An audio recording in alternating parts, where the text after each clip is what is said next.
Bueno, pues hoy nos hemos reunido aquí para hablar de Consolación, en la celebración de este aniversario tan importante, 250 años nada menos de existencia de una iglesia en una ciudad como Santander, que conserva tan pocos templos y tan pocos edificios en general históricos, antiguos, pues es una verdadera efeméride. Pero encima, hoy, propiamente no vamos a hablar de esta iglesia, vamos a hablar de su predecesora, de la que tuvo antes, porque Consolación en Santander no existe solo desde el año en que se creó la iglesia actual, existe desde muchísimo antes. Y además hemos tenido la suerte, todos sabemos que en la Edad Media es difícil documentar edificios, situaciones, pero la providencia ha querido que de Consolación se conserve bastante información desde los propios orígenes del templo, con lo cual pues podemos decir una serie de cosas. Lógicamente, para poder hablar de Consolación, tan metida en el alma y en la historia de Santander, pues primero tendremos que hablar un poco de Santander. Situarnos en el Santander histórico, en el Santander antiguo. Y por eso pongo aquí este dibujo. Este dibujo ahora mismo es la vista de Santander más antigua que tenemos. Una vista realizada hacia el año 1570 por un dibujante holandés, Joris Hoefnagel, que vino para hacer una serie de dibujos que luego sirvieran para hacer un gran grabado que veremos a continuación. Como digo, venía de Holanda y concretamente este dibujo apareció en el año 1983. El Museo de la Marina holandesa adquirió este dibujo y de momento no supo qué representaba, de tal manera que viendo que arriba estaba escrito con letra de la época Sant Andero in Biscayen, una errata bastante habitual en textos del 16 que colocaban a Santander en Vizcaya, pues dijeron, bueno, pues vamos a consultar con el Museo Marítimo del Cantábrico de Santander a ver si nos ilustran. Y efectivamente aquí José Luis Casado Soto, entonces director del museo, pues pudo, al mismo tiempo que extasiarse con esta obra absolutamente desconocida hasta entonces y que realmente es muy bonita, pues ver la más antigua vista que hasta ahora tenemos de Santander. Una vista tomada desde el Muelle Largo. El Muelle Largo era un muelle que se estaba construyendo entonces muy saliente de la bahía y que estaba situado donde ahora está la calle del Martillo. Hoy en día está relleno todo eso, pero desde el Muelle Largo el dibujante se colocó allí, miró hacia la actual catedral, hacia la entonces iglesia colegial, y dibujó. Así que vemos aquí, en primer término, un muelle curvo, el muelle de las naos, el muelle donde atracaban las naos, esas grandes embarcaciones. Al lado de él vemos una muralla con un edificio alto. Ese edificio estaba aproximadamente donde hoy está el edificio de Correos, para que nos hagamos una idea. Y eso era la Bastida de la Villa. ¿Qué era eso de la Bastida? La Bastida era el edificio que se utilizaba para almacenar las lanas que llegaban de Castilla y que aquí se embarcaban, en el puerto de Santander, para llevarlas a Flandes. Todos sabemos que los mejores, ya en la Baja Edad Media, los mejores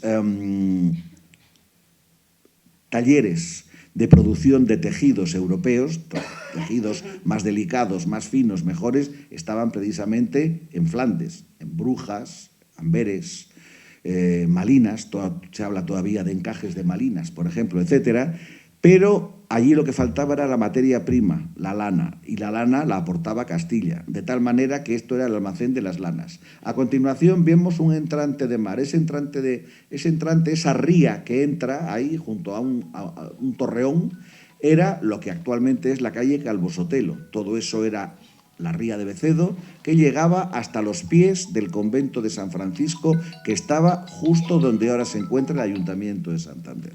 Por lo tanto, nos encontramos que a mano izquierda lo que había era un gran cerro, un gran monte, vamos a decir, un montículo, donde se erguían dos edificios importantes. En primer término, el castillo. A continuación, la abadía colegiata, de los Cuerpos Santos. Hoy en día la abadía felizmente subsiste, con cambios, pero subsiste. Todos reconocemos su torre perfectamente. El castillo, por desgracia, prácticamente no queda nada. Bueno, un murito de él queda, un pedazo de muro.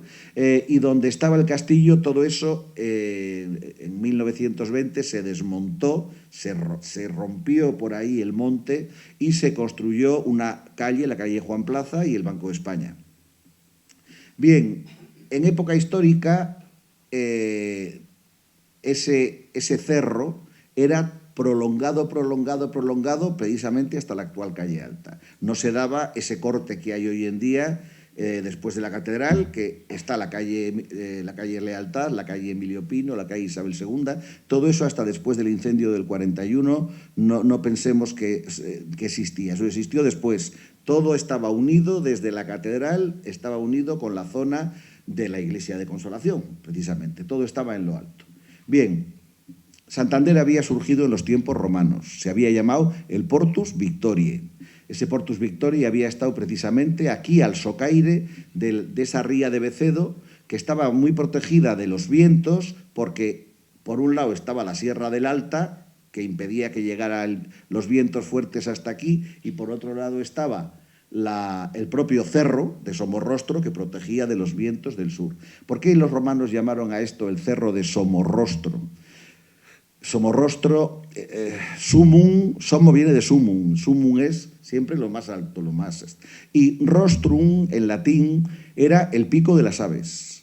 Pero esa forma de pico hizo que, con el tiempo, a las proas de los barcos también se las llamara el rostrum, y que a los entrantes de tierra en el mar que tenían forma picuda se les llamase rostrum. Por lo tanto, esto era en aquella época era un rostrum y era el más alto que había en el entorno. Por eso era el sumum rostrum, el rostrum más alto. Y todavía, hoy en día, en la actualidad, la calle que sube a la catedral, pasa por delante, es la calle de Somorrostro. Todavía se conserva el término. Bien, ahí había estado el Portus Victoriae, pero eso había pasado mucho tiempo cuando una comunidad cristiana en el siglo VIII, una comunidad cristiana procedente de Calahorra en tiempos de Alfonso I, viene huyendo más que huyendo, viene porque Alfonso I hizo unas razias muy importantes por los terrenos que estaban ocupados por los árabes para obligar a los cristianos a venirse para acá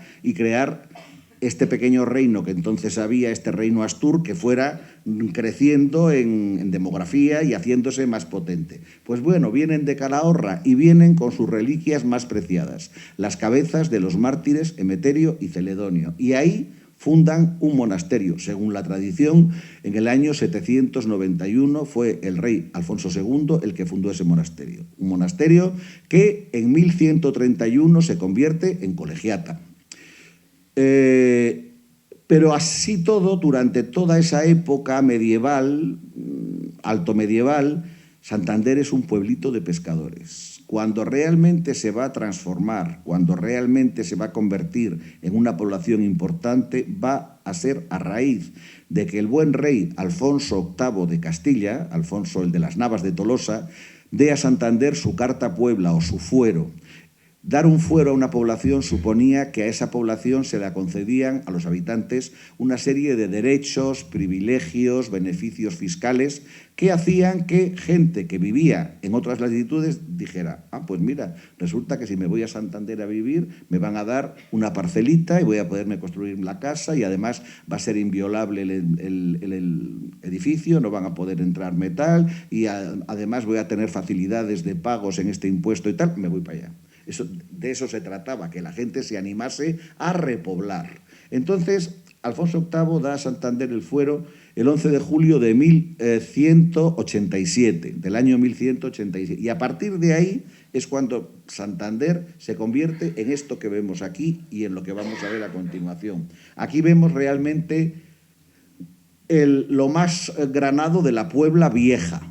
La Puebla Vieja se llamó a todo lo que estaba, digamos, a la parte sur de la ría de Becedo, es decir, todo el cerro de Somorrostro y todo lo que seguía al cerro de Somorrostro. Si os fijáis en esta foto, en este dibujo, Allí al fondo, en la parte alta de la ciudad, sobresale una torrecita humilde, con un campanariuco, que eso era Consolación, eso era la iglesia de Consolación que existía en esta época. Ahí está ya perfectamente visible aquella primitiva iglesia de Consolación. Bueno, vamos a pasar a otra imagen, a ver si atino yo aquí, donde veremos para qué sirvió aquel dibujo que hizo Hoefnagel y que acabamos de ver. Hoefnagel vino a Santander y realizó 5, 6, 8, no sabemos, dibujos, de los cuales solo nos queda uno, este que acabamos de ver, para que luego un grabador, Franz Hohenberg, un grabador alemán, hiciese, en base a todos esos dibujos, un grabado a todo color sobre la villa de Santander. ¿Y para qué quería esta gente que se hiciese un grabado sobre la villa de Santander? Pues porque se estaba preparando un libro que realizó un señor llamado Georg Braun, que se llama Civitates Orbis Terrarum, o sea, las ciudades del orbe de la Tierra, donde Braun habla de las ciudades más importantes que a él le parecía que había fundamentalmente en Europa. Y entonces del norte de España, de las pocas que recoge, una de ellas es Santander. Todas las ciudades, todas las que aparecieron en esa obra de Braun, están ilustradas con un grabado realizado por Franz Hohenberg. Por eso, la verdad es que a este grabado se le suele llamar siempre el grabado de Braun, pero Braun no grabó nada. Braun escribió. El que realizó el grabado fue Franz Hohenberg en base a los dibujos que le había suministrado Joris Hoefnagel, el holandés. Podemos ver aquí perfectamente cómo era Santander en el siglo XVI, que no distaba mucho de cómo era en el siglo XIV, cuando se construyó Consolación. Os decía que a partir de 1187 el fuero hace que empiece a venir gente a Santander. Y la gente se va a establecer, lo primero, en la zona pegada a la catedral, a la colegial, hacia allá, hacia el oeste. En lo más alto de la loma van a ir surgiendo casas y se crea lo que se llama la Rúa Mayor, lo que se llamó la Rúa Mayor. Luego, a media ladera, se construye la Rúa Menor. Y aquello prácticamente se colmata, se llena, de tal manera que hay que dar el salto al otro lado de la ría, diríamos al otro lado del Calvo Sotelo actual, y construir lo que se va a llamar la Puebla Nueva. Digamos, a la calle, a la Rúa Mayor y a la Rúa Menor, toda esa área, catedral incluida, se le conocerá durante muchos siglos como la Puebla Vieja. Y sin embargo, a lo que está enfrente, donde va a estar la iglesia de la Compañía más adelante y todas las calles que hay a ese lado, eso se le llamará la Puebla Nueva, porque se construyó después.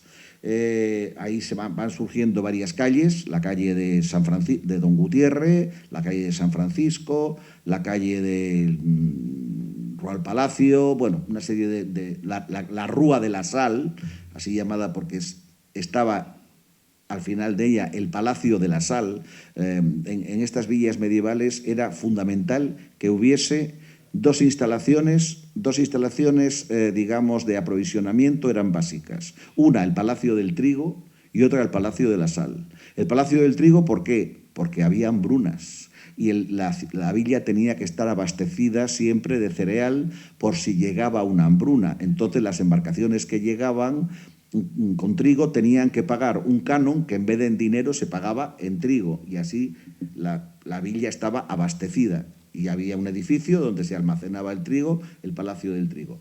Y otro palacio fundamental, otro edificio, era el Palacio de la Sal, o el Alfolí. ¿Por qué? Porque esta gente vivía fundamentalmente de la pesca. Y la pesca había que llevarla al interior de Castilla. Y la pesca no se conservaba si no era a base... Hombre, sí, se utilizaba el procedimiento del secado, se utilizaba el procedimiento del ahumado, pero eso cambiaba el sabor de la comida.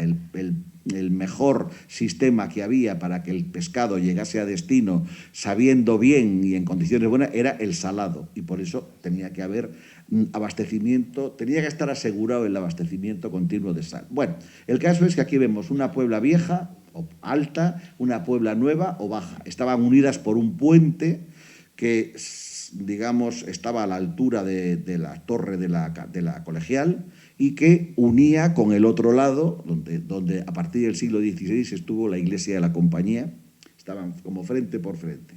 Ese puente servía de unión, de nexo entre las dos pueblas de la villa.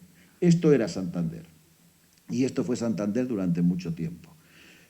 En el siglo XIV, claro, todo el recinto habitado se amuralló, estaba todo rodeado de murallas, porque eran épocas peligrosas, era necesario estar defendido de posibles enemigos que vinieran, y estaba todo el recinto de la villa amurallado. Pero seguía viniendo más gente, seguía viniendo, estamos hablando del siglo XIII avanzado, seguía viniendo más gente que tenía que establecerse aquí y ya no cabía en el interior de la villa. Entonces es cuando surgen los arrabales. Y va a haber dos arrabales, uno de la Puebla Vieja y otro de la Puebla Nueva. La Puebla Nueva, que acababa, para que nos entendamos nosotros ahora, aproximadamente acababa en la calle San José, ahí estaba la muralla, subía por la calle San José, va a surgir un arrabal, el llamado Arrabal de la Mar, constituido fundamentalmente por tres calles. La Rúa del Arrabal, que todavía se llama así hoy en día, la Rúa de En Medio, hoy en día Calle del Medio, y la Rúa de la Mar, que equivalía con lo que hoy en día es Hernán Cortés, pero que ahí estaba ya la playa. Ahí estaba la playa, las casas de los pescadores y, en fin. Bueno, es lo que vemos justamente aquí, es lo que vemos ahí.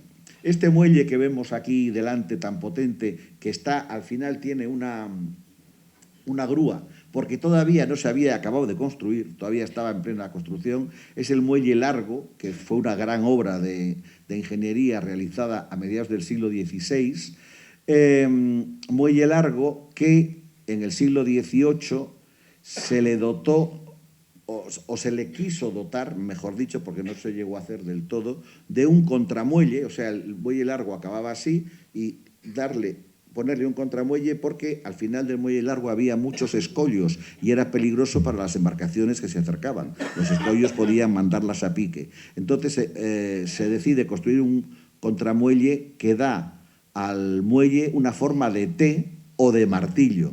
De ahí vino el llamarle el Muelle del Martillo y más tarde a la calle que surgió una vez que se rellenó aquello, la calle del Martillo, que todavía llamamos hoy en día. Es por esa razón. Bueno, en el grabado de Brown vemos ese muelle de abajo, pero nos interesa a nosotros hoy más y fundamentalmente el muelle de, el ensanche, el arrabal de arriba, porque el arrabal de arriba se hace a partir del final de la Rúa Mayor, donde acaba la muralla, sigue en lo alto una vía que va hasta los Cuatro Caminos, y en esa vía es donde se van construyendo casas a un lado y a otro del camino, y a eso se le va a llamar el arrabal de Fuera la Puerta. De Fuera la Puerta de San Pedro, que era la que cerraba Santander por ese lado. El arrabal de Fuera la Puerta era lo que hoy en día es la calle Alta. Y justamente en el arrabal de Fuera la Puerta es donde se va a construir, a principios del siglo XIV, el hospital, que primero fue hospital y luego se añadió la iglesia, de Nuestra Señora de la Calzada o de la Consolación. Se la conoce en la documentación primitiva con los dos títulos. Yo estoy convencido que la advocación era Consolación. Lo que pasa que como estaba en la calzada que daba acceso y salía de Santander, pues era fácil llamarle Nuestra Señora de la Calzada porque estaba el edificio allí, al lado de la calzada, o pegando a el Camino Real, que se decía también.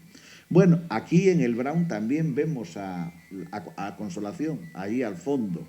Es verdad que pone encima San Nicolás, pero es un error. Eso es un error del que realizó el grabado, o del que puso nombres al grabado. Digo que es un error porque está perfectamente documentado. Aquí os pongo simplemente esa parte de la Puebla Vieja.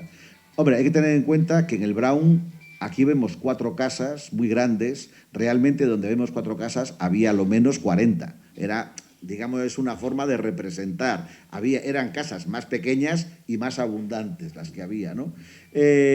Os decía que sabemos con toda seguridad, porque además existió hasta finales del siglo XVIII, la ermita de San Nicolás estaba pegada a la muralla, pegada a la puerta principal de la muralla por la parte de fuera.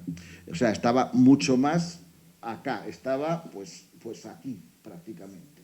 Con lo cual, lo que se ve ahí al fondo es indudablemente la iglesia de Nuestra Señora de Consolación. Hay que decir que efectivamente, sí, sí, sí, sí. Es que es curioso porque en el entorno, en ese entorno de fuera la puerta y siempre en la Baja Edad Media se crean una iglesia, la de Consolación, y 2 ermitas, la de San Nicolás, pegada a la muralla, y la de San Lázaro. Que la de San Lázaro era leprosería, era para leprosos en un principio. Está documentada la existencia de las 2, está documentado que las 3 tenían su cofradía, luego hablaremos un poco más detenidamente de la cofradía de Consolación, había cofradía de San Lázaro, había cofradía de San Nicolás. Pero también sabemos que a mediados del siglo XVI la ermita de San Lázaro ya estaba en ruinas, estaba abandonada. Y poco después su imagen fue trasladada a la ermita de San Nicolás, de tal manera que ya a finales del siglo XVI se habla en los documentos de la cofradía de San Nicolás y San Lázaro, estaban fusionadas. Y claro, cuando después, en el 18, desaparece la ermita de San Nicolás, pues lo que queda va a parar a Consolación, que es el templo que subsiste allí, ¿no? El templo que permanece. Bueno, aquí vemos aquella primitiva, aquella iglesia de Consolación. Os decía antes que primero existió el hospital. El primer documento que tenemos que hable de Consolación es del año 1321. Y entonces ya existía desde hacía poco el hospital de Nuestra Señora de la Calzada, fundado por Gonzalo Roiz de Escalante. Algunos han leído... Claro, la letra medieval tiene sus problemas. Algunos han leído el nombre de Eloy, pero es Gonzalo realmente. Gonzalo Roy, las abreviaturas se usaban mucho y despistan. Gonzalo Ruiz de Escalante. Darle ese nombre es mucho decir, porque Escalante en Santander, en el siglo XIV, no era cualquier cosa. Solamente había 6 familias en la villa, 6, que tenían derecho de participar en el ayuntamiento y de votar. Solamente podían votar y ser votados para el concejo santanderino 6 familias. Los Arce, los Calderón, los Pámanes, los Sánchez de Barcenilla, los de la Calleja y los Escalante. Pero, como nos dice bien en un memorial en 1591 Juan de Castañeda, dice, pero de todos ellos, el gran linaje, el que verdaderamente en Santander es el amo y señor, es el linaje de los Escalante. Los Escalante mandaban mucho y tenían mucho poder. De hecho, por ejemplo, la calle de Don Gutiérrez, que estaba en la Puebla Nueva, con el tiempo se acabó llamando calle de la Blanca, pero durante mucho tiempo se llamó de Don Gutiérrez, era así porque allí estaba la torre de Don Gutiérrez de Escalante. Los Escalante, bueno, aquí os pongo, para que se vea como más claro, la muralla con un color y la iglesia de Consolación allí al fondo. Aquí os pongo un par de ermitas de las que había por Santander, para indicar que los cronistas que escriben sobre Santander en el siglo XIV, en el XV, en el XVI, en el XVII, nos hablan de que en Santander había 18 ermitas, nada menos. Siempre dicen, la iglesia colegial, que tiene 2 templos superpuestos, la iglesia de San Francisco, con sus religiosos, la iglesia de las Clarisas, Santa Clara, con sus monjas. Luego ya, a partir de 1595, también hablan de la iglesia de los jesuitas, que llegaron entonces, la actual compañía, y también hablan posteriormente de la otra convento e iglesia de clarisas, del que hablaremos luego. Pero siempre dicen, y además hay otra iglesia que es Consolación. O sea, a esa la consideran iglesia. Pero al margen, es raro el texto en el que a Consolación se le llama ermita. En general se la llama iglesia. Se la considera algo distinto que las 18 ermitas. Pero sí que en Santander había, como digo, 18 ermitas que tuvieron una vida larga y que estaban todas ellas extramuros. Todas estaban fuera del perímetro de la población. Y esas ermitas llamaron la atención, por ejemplo, mucho de un viajero inglés que vino en 1617. Resulta que en 1617 el príncipe de Gales, el que fue futuro Carlos I de Inglaterra, pues vino en plan joven, enamorado o enamoradizo y tal, vino de incógnito a España para conocer a la hermana de Felipe IV, la infanta María, que acabaría siendo emperatriz de Austria. Pero como posible novia, vino de incógnito. Cuando su padre, el rey de Inglaterra, se enteró que el hijo se había largado con 4 amigotes y pasando un peligro tremendo por Francia, además y tal, pues mandó toda una cohorte, como Dios manda, para que viniera a España a atenderle, y esos desembarcaron en Santander. Y uno de los que venían, Sir Richard Wine, que era un hombre amante de observar y de escribir, pues escribió todo lo que veía por aquí y por allá y no sé qué. Dice cosas de los santanderinos que los hombres quedamos fatal, ¿eh? De las santanderinas mejor, pero santanderinos, dice, en Santander no trabajan nada más que las mujeres. Dice, cuando llegamos y teníamos que bajar los bultos del barco y había agua, claro, y dice, las que entraron al agua y salieron cargadas con toda la cabeza, las mujeres, y ellos, que van todos vestidos de caballero y van con espada al cinto, desde el malecón se reían, pero no hacían nada. Bueno, es un texto muy interesante porque habla de muchas cosas y da muchos datos, muchas costumbres, y una cosa que le llama mucho la atención, dice, de ermitas tienen multitud, dice, y celebran procesiones sin cuento a las distintas ermitas. Dice, porque claro, como hay cada una está dedicada a un santo, el día de ese santo hacen un festejo enorme que van de procesión desde la colegial hasta la ermita que sea y luego vuelven y hacen esto y hacen lo otro. Dice, y preguntaos por nosotros, claro, él era mentalidad anglicana, lógicamente, preguntaos por nosotros que por qué daban más importancia a la fiesta de un santo que al domingo, que era el día del Señor. Dijeron, pues hombre, porque domingos hay muchos al año y la fiesta del santo nada más que es una. O sea, ellos también tenían su lógica, ¿eh? También, bueno, me sirve para hablar de que había muchas ermitas que todas estaban fuera y que generalmente a Consolación se la consideraba algo más que ermita. Aquí os pongo simplemente dos de las que había, dos que aparecen en el grabado de Braun, el grabado de Hornagel, de Hohenberg, perdón, que son la antigua ermita de San Martín y la antigua ermita de San Mamés. La ermita de San Martín estaba donde todavía conocemos el paraje como San Martín, hay camino del Sardinero, y la ermita de San Mamés estaba sobre un islote que había, pues, detrás de la ermita de San Martín. Hoy en día todo eso es terreno, por ahí está la duna de Zaera y todo esto, ¿no? Pero ahí estuvo la ermita, como digo, hubo 18, y todavía en Santander quedan bastantes. Es curioso porque de las 18 hoy en día queda una, ni más ni menos, la Virgen del Mar, no queda más. La única ermita que subsiste de las 18 es la Virgen del Mar. Pero quedan, sí, en Santander todavía nombres. Por ejemplo, muchas veces decimos, ¿por qué se llamará la calle de San Sebastián calle de San Sebastián? Porque allí a su final estaba la ermita de San Sebastián, que ya existía en el siglo XV y duró hasta el XIX, la ermita de San Sebastián. O decimos, ¿y por qué pasando subiendo para Menéndez Pelayo, hay una calle que se llama Santa Lucía, que no está al lado de la iglesia de Santa Lucía, y otra que se llama San Simón?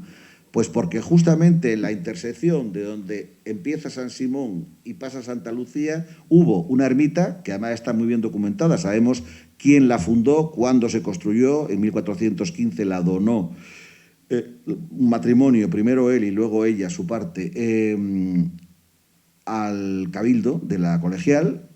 Él se llamaba Juan Simón y era herrero, y la dedicó a su patrón, San Simón. Y la ermita de San Simón estuvo allí mucho tiempo, por eso queda la calle de San Simón. Pero es que en el siglo XVIII esa ermita ya estaba abandonada, ya no tenía uso, y la ermita de Santa Lucía estaba desde tiempos inmemoriales en la Magdalena. Y la Magdalena, cuando aquello no era como ahora, que vas de paseo.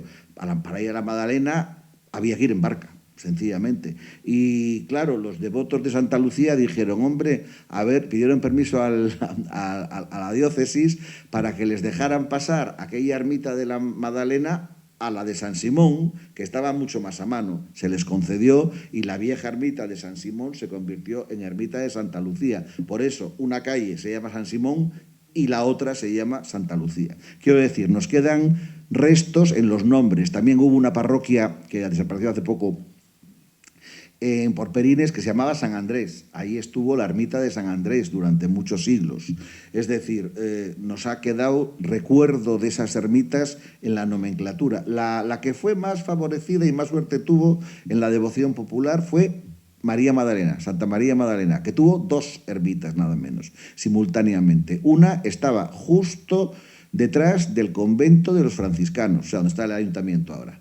De hecho, los franciscanos fundaron en torno a aquella ermita de Santa María Magdalena, de la que San Francisco era muy devoto. Y luego había otra ermita de Santa María Magdalena en la Magdalena, que por eso se llama Península de la Magdalena, porque allí estaba una ermita dedicada a Santa María Magdalena. O sea, de la ermita pasó el nombre a la península, de la península pasó el nombre al palacio y ha ido derivando la cosa, pero ahí se conserva el nombre de la Magdalena. Bueno, ¿cómo sería la primitiva Virgen de Consolación? Porque por lo menos ha habido tres imágenes en Consolación, en la antigua y en la nueva. La actual todos sabemos cuál es y de dónde viene. La anterior era una imagen barroca, de la cual se conserva una foto, pero claro, barroca era del siglo XVII, pero desde el siglo XIV hasta el siglo XVII tuvo que haber otra, que sería de tipología gótica. Yo aquí he puesto la única Virgen gótica que se conserva en Santander, que es la que estuvo durante siglos, desde el siglo XIV, puesta en una hornacina del exterior de la catedral. Ahora hay una copia. La original está en la torre, en el museo, y que es una espléndida imagen de Virgen gótica, de procedencia inglesa, sin duda. La hechura, el estilo es inglés completamente, y que milagrosamente pues, la fuerza de la piedra de los muros catedralicios hicieron que no se quemase en el incendio del 41.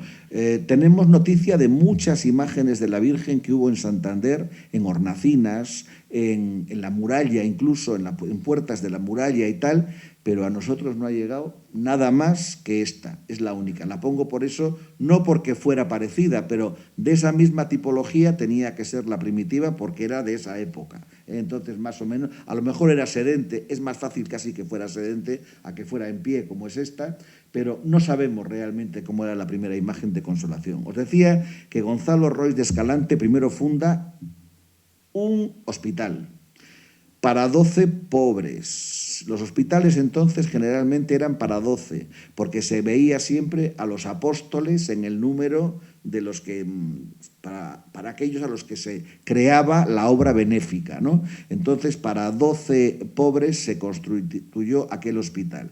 Pero aquel hospital, el fundador mismo, unos años después, en 1359, manda construir la capilla del dicho hospital, y sabemos incluso cómo se llamaba el cantero, el maestro de obra que construyó aquella primitiva iglesia, se llamaba Pero Rois de Mogro, o sea que no sería muy de lejos. Y aún sabemos que una vez difunto el fundador, pocos años después, en 1365, sus herederos dan carta de pago al mismo artífice por haber cubierto el techo de la capilla y adobado, o sea, terminado las torres. Es decir, esa capilla se hizo con sus torres y se realizó justamente en los años 1363, 1365, ese fue el momento en que se construye. Bueno, tengo algunas noticias que me gustaría reseñar como curiosas o especialmente importantes de todo este periodo, y con eso ya terminaremos. Primera, no sabemos en qué momento fue, o por lo menos yo no lo he averiguado nunca, pero muy pronto, pocos años después de existir aquella capilla, aquella iglesia, su administración, su propiedad pasa al cabildo de la colegial. Los que van a administrarla, los que van a atenderla, los que van a ser sus dueños, para entendernos, va a ser desde muy pronto, ya el siglo XV era así, el cabildo de la iglesia colegial de los Cuerpos Santos, de la actual catedral de Santander. En 1423 ya era así, ya el cabildo de la colegial arrienda bienes de la ermita, de la iglesia de Consolación, pues a distintos particulares para que los exploten y de sus rentas pues les abonen lo que tengan que abonarles. Es interesante, por ejemplo, un documento del año 1501, donde vemos cómo en su testamento una señora que se llamaba Catalina Hernández legaba a la iglesia de Consolación 1000 maravedís para alimentar o para mantener a 2 freilas más que aumentaran a 6 las 4 que hasta entonces atendían el templo. Hay que pensar que era un hospital y en el hospital había unas mujeres, a veces las llaman freilas, a veces las llaman beatas, que eran las que se ocupaban de la atención a aquella gente. Entonces, parece ser que hasta ese momento había 6 y entonces esta mujer dota para que haya otras 2 más, para que estén mejor atendidos los enfermos, haya 8 mujeres que atiendan el templo y fundamentalmente el hospital, ¿no? Os decía, en 1536 ya con toda seguridad existía la cofradía de Nuestra Señora de Consolación. Felizmente el libro de esa cofradía se conserva y es muy entretenido porque nos muestra pues todo lo que se hacía por parte de esa cofradía. Duró hasta 1788 y celebraba por todo lo alto. En aquella época la fiesta de Consolación se celebraba el día de la Asunción, el 15 de agosto.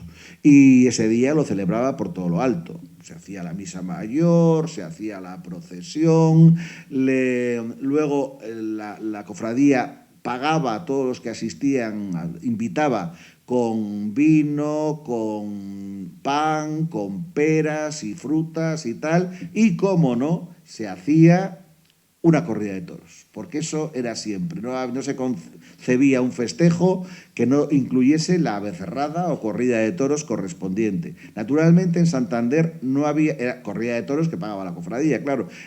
Corrida de toros tenemos que entender que en aquella época lo que se hacía era correr 2 becerros o poco más, pero bueno, se hacía aquello. Tengo que decir, parecerá irreverencia, pero generalmente, en Santander no había plaza de toros, no la ha habido hasta el siglo XIX. Entonces, generalmente, lo que servía de toriles la víspera de la corrida, de esa y de la de San Matías, por ejemplo, que también se hacía, y se hacían varias al año, era la iglesia del Cristo. En la iglesia del Cristo encerraban los toros y al día siguiente, cuando era la corrida, salían corriendo del Cristo, cruzaban todo el puente y iban a parar a la Plaza Vieja, que estaba delante de la compañía. Allí es donde se ponían siempre los tendidos y, claro, iban derechos, iban a la carrera por el puente a parar a la plaza improvisada de toros. Como digo, esta cofradía pervivió por mucho tiempo y además con mucha vitalidad, siempre celebrando la fiesta de la Asunción de la Virgen, que era la patrona. Bueno, interesante también, por ejemplo, que en 1587 tenemos a un indiano, don Juan Calderón, natural de Santander, de un apellido ilustre santanderino.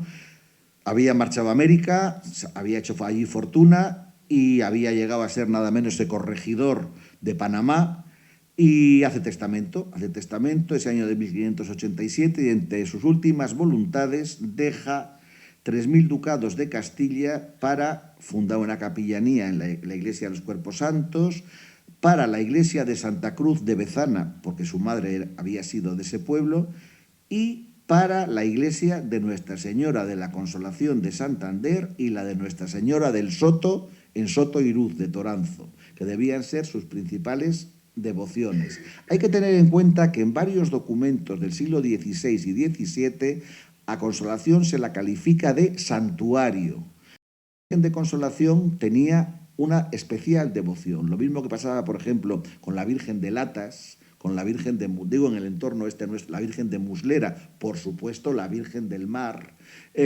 La Virgen de Consolación también era una virgen de devoción popular y, por lo tanto, los templos en los que estaban estas imágenes se consideraban no ya solamente iglesias, sino también santuarios, lugares de peregrinación para ir a visitar y a rezar al santo y el día de su fiesta celebrarle por todo lo alto.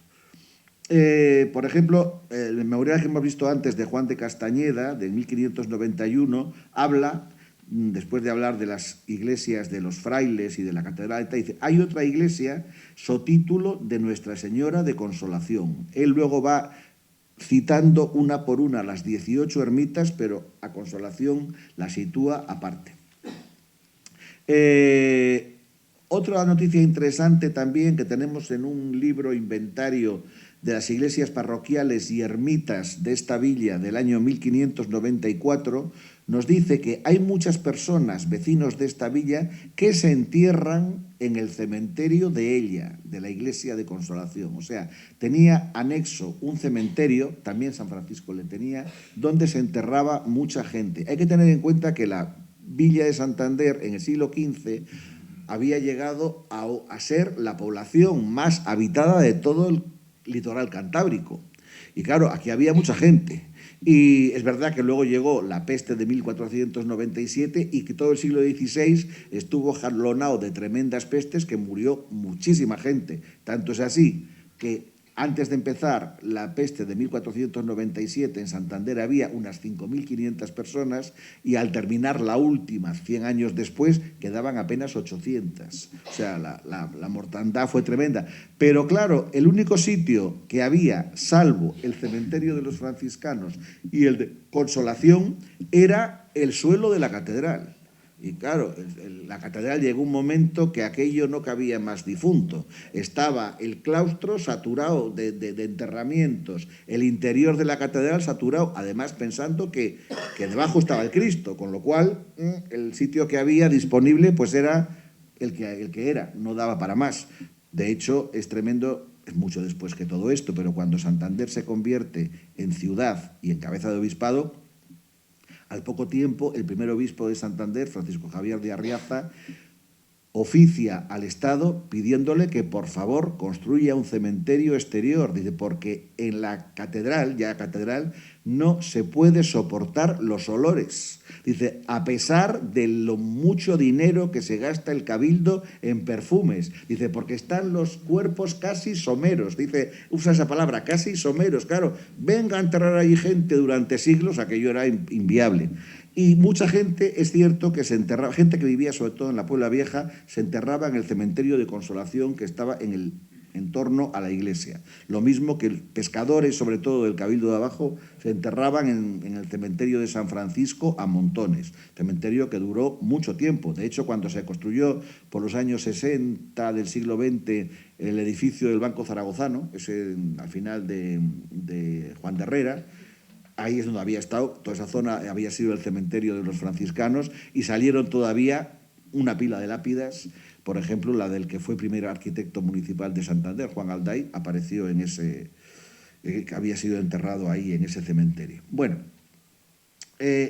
más testimonios interesantes, pues por ejemplo, en 1599, un cabo de escuadra santanderino, Francisco Yáñez, sale de Santander para Flandes, embarcado, pero antes de embarcar en la galera capitana, hace testamento, por si acaso, desaparecía en el camino, y dejando una manda para adorar el retablo de Nuestra Señora de Consolación.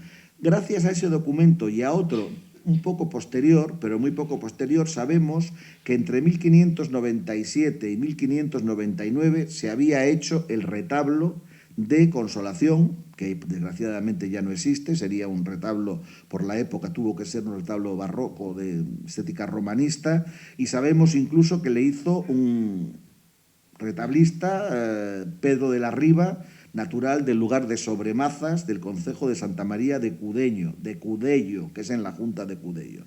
El retablo desapareció, pero en este momento es cuando se hace. No es raro que hasta entonces no tuviera retablo, porque el retablo, aunque es un invento del gótico, en un principio nada más que le tuvieron las grandes catedrales y las grandes iglesias de monasterios, y tenían uno, el mayor, que se acabó, no había más. Pero el Concilio de Trento, que se celebró a mediados del 16, estableció que toda iglesia, toda ermita, todo oratorio, cualquier sitio que fuera de culto, tenía que tener retablo. Y si en una iglesia había 20 capillas, tenía que haber 20 retablos. Y claro, esta época es una época, el final del 16, de construcción increíble de retablos, porque hay una demanda grandísima en virtud de aquella orden que había dado el Concilio de Trento. Por eso no es raro que sea ahora, cuando podríamos decir, bueno, y desde 1340 o 50 no habían tenido tiempo de hacer retablo, es que cuando aquello no se estilaba, es ahora cuando se pone la cosa en boga, digamos. Bueno, interesante también, por ejemplo, en 1620, el siglo XVII, se contrata a dos hermanas, Catalina y María de la Teja, para que sean beata la una y hospitalera la otra en la ermita. Una de ellas tenía la misión de cuidar la ermita, de limpiarla y de tenerla en condiciones, y la otra de atender el hospital, llevando su ajuar y sus muebles. Interesante también que cuando el Valle de Camargo, en 1620, hace unas ordenanzas, o sea, una serie de preceptos para observar los vecinos del Valle de Camargo, que diremos, ¿y qué tiene que ver esto con Consolación? Pues sí, porque dice en uno de sus artículos: ítem ordenaron y mandaron que por cuanto de fuera de este valle vienen a él a pedir espigas, panojas y otras cosas, mujeres extravagantes de fuera de este valle, diciendo que son beatas y no lo siendo, por tanto ordenaron y mandaron que ningún vecino de este valle les dé otra cosa ninguna, excepto a las beatas de Nuestra Señora del Mar y de Nuestra Señora de Consolación. O sea, esas dos tenían bula. La ermita de la Virgen del Mar y la iglesia de Consolación eran las dos vírgenes que se salvaban en las ordenanzas de Camargo de esa prescripción de no dar nada. Por lo tanto, esto nos indica también hasta qué punto la Virgen de Consolación era una virgen con mucha devoción, lo mismo que la Virgen del Mar. Bueno, a partir de mediados del 17, le va a salir un vecino muy próximo a Consolación, un poquitín más a la salida de Santander, enfrente, que va a ser el convento de religiosas clarisas también, pero no clarisas como las otras, las que había donde está Santa Clara ahora. Aquellas eran clarisas, digamos, de la antigua ordenanza, de la antigua regla, mientras que las que se establecen ahora aquí son clarisas de las que llamaban coletinas, de la regla de Santa Colette.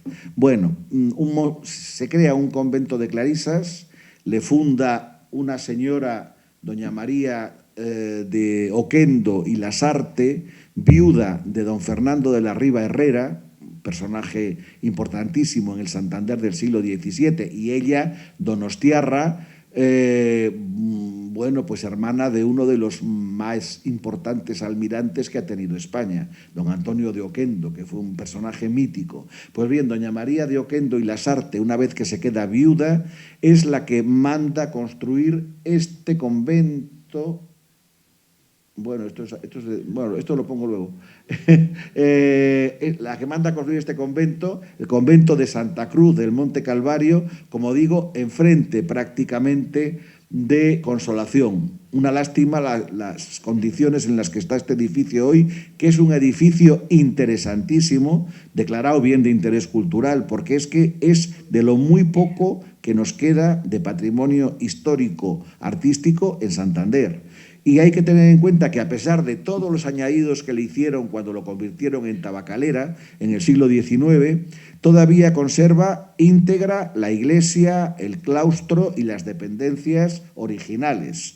Le diseñó y le realizó un arquitecto franciscano, Fray Lorenzo de Jorganes, que era natural también de Cantabria, que fue el mismo que diseñó el magnífico claustro del convento del Soto, del Sotiruz, Fray Lorenzo de Jorganes. Bueno, pues aquí se van a establecer estas monjas y, digamos, a la Virgen de Consolación le va a salir una pía competidora.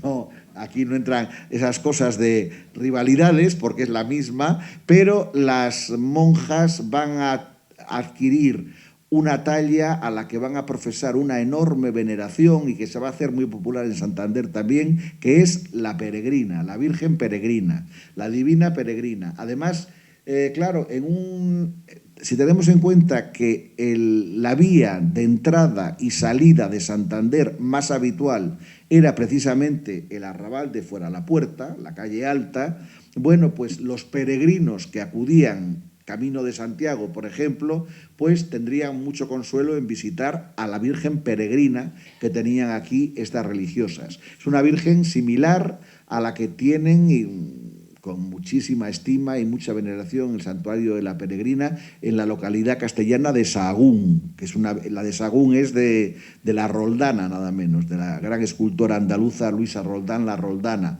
y también tiene una gran veneración en Pontevedra, que es la patrona de Pontevedra, la Peregrina.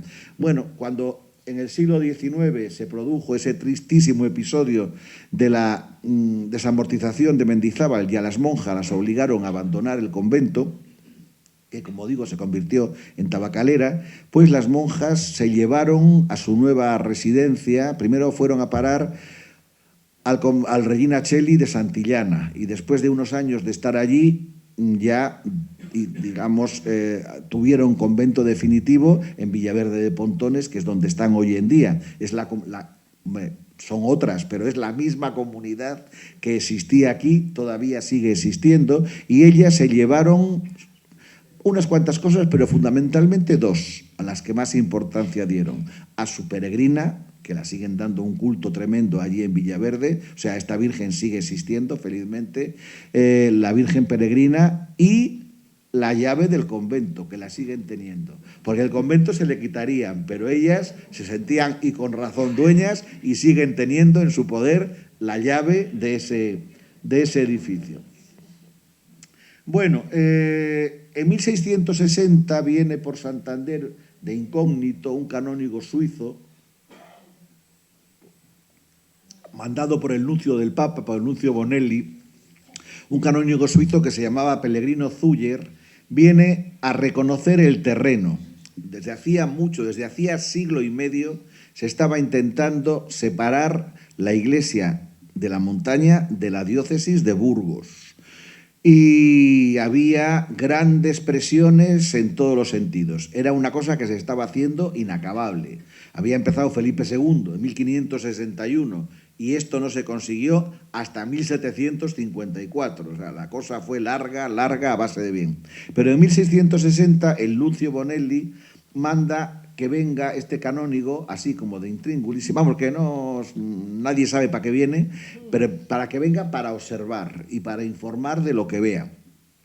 Pellegrino Zuyer nos hace un mal servicio porque ve muy mal a la Iglesia de Cantabria, que somos unos analfabetos, que los curas salen a decir misa con las albarcas puestas llenas de moñiga, que no se peinan antes de celebrar, que la gente no sabe ni el Padre Nuestro. Bueno, un informe que, claro, hace que digan en Roma, ¡oh, ni hablar! Santander se sigue quedando en Burgos, luego hubo que volver a empezar. Claro, realmente la idea que había llevado a Felipe II en su momento a buscar crear una diócesis separada era el que él veía que el arzobispo de Burgos a la montaña venía una vez cada 50 años.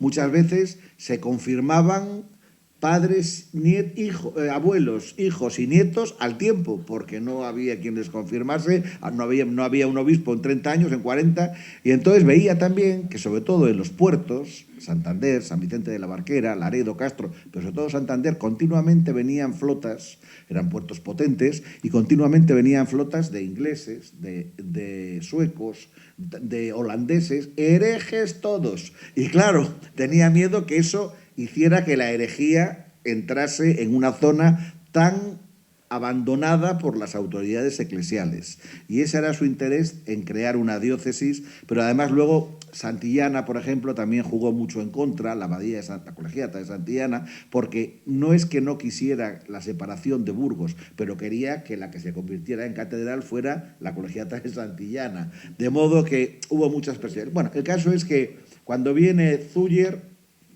para informar a su señor, hace un planito muy esquemático de Santander, fijaros que casi lo dibuja en redondo, pero efectivamente en el arrabal, todo eso es la muralla, diríamos, en el arrabal de Fuera la Puerta, eso es San Francisco, el arrabal de Fuera la Puerta coloca casitas, y coloca Consolación y las Clarisas. O sea, el nuevo convento de las Clarisas Coletinas y la iglesia de Consolación.